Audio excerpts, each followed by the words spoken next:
Mark chapter 13.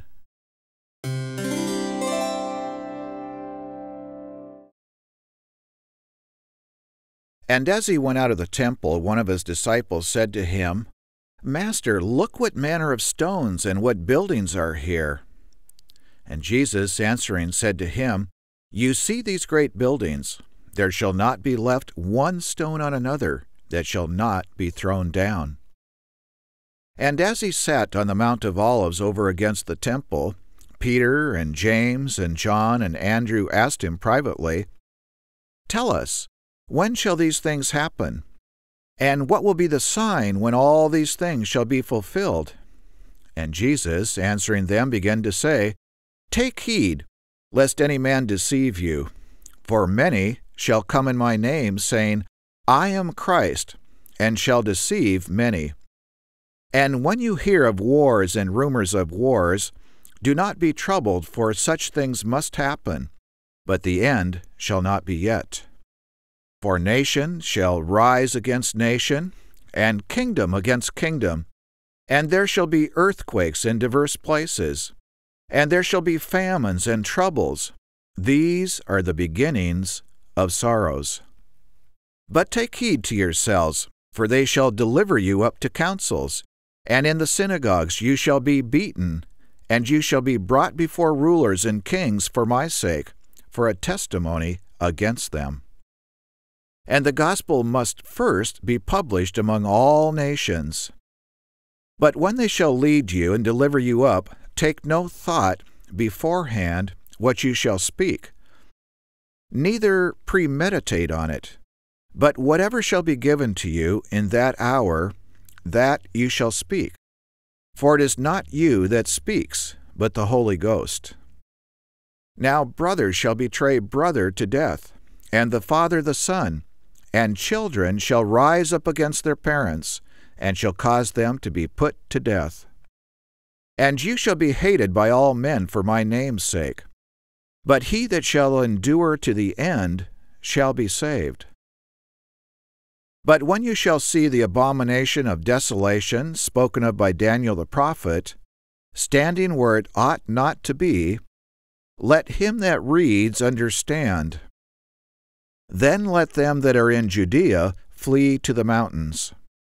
And let him that is on the housetop not go into the house, neither enter there to take anything out of the house. And let him that is in the field not turn back again to pick up his garment. But woe to those that are with child and to those that are nursing in those days. And pray that your flight will not be in winter. For in those days there shall be affliction, such as not been from the beginning of the creation which God created to this time, neither shall there be again. And except that the Lord has shortened those days, no flesh would be saved. But for the elect's sake, those whom he has chosen, he has shortened those days. And then if any man says to you, "Look, here is the Christ," or "Look, he is there," do not believe him. For false Christs and false prophets shall rise up, and shall show signs and wonders, to seduce, if it were possible, even the elect. But take heed to yourselves. See, I have foretold you all things.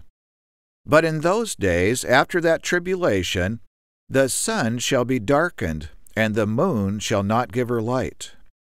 And the stars of heaven shall fall, and the powers that are in heaven shall be shaken. And then they shall see the Son of Man coming in the clouds with great power and glory. And then he shall send his angels, and shall gather together his elect from the four winds, from the most remote part of the earth to the most remote part of heaven. Now learn a parable from the fig tree. When her branch is yet tender, and puts out leaves, you know that summer is near. So you in like manner, when you shall see these things come to pass, know that it is near, even at the doors. Certainly, I say to you, that this generation shall not pass away until all these things are done. Heaven and earth shall pass away, but my words shall not pass away. But as to that day and that hour no man knows, no, not the angels which are in heaven, neither the Son, but only the Father. Take heed, watch, and pray, for you do not know when the time will be. For the Son of Man is as a man taking a far journey, who left his house and gave authority to his servants, and to every man his work, and commanded the porter to watch.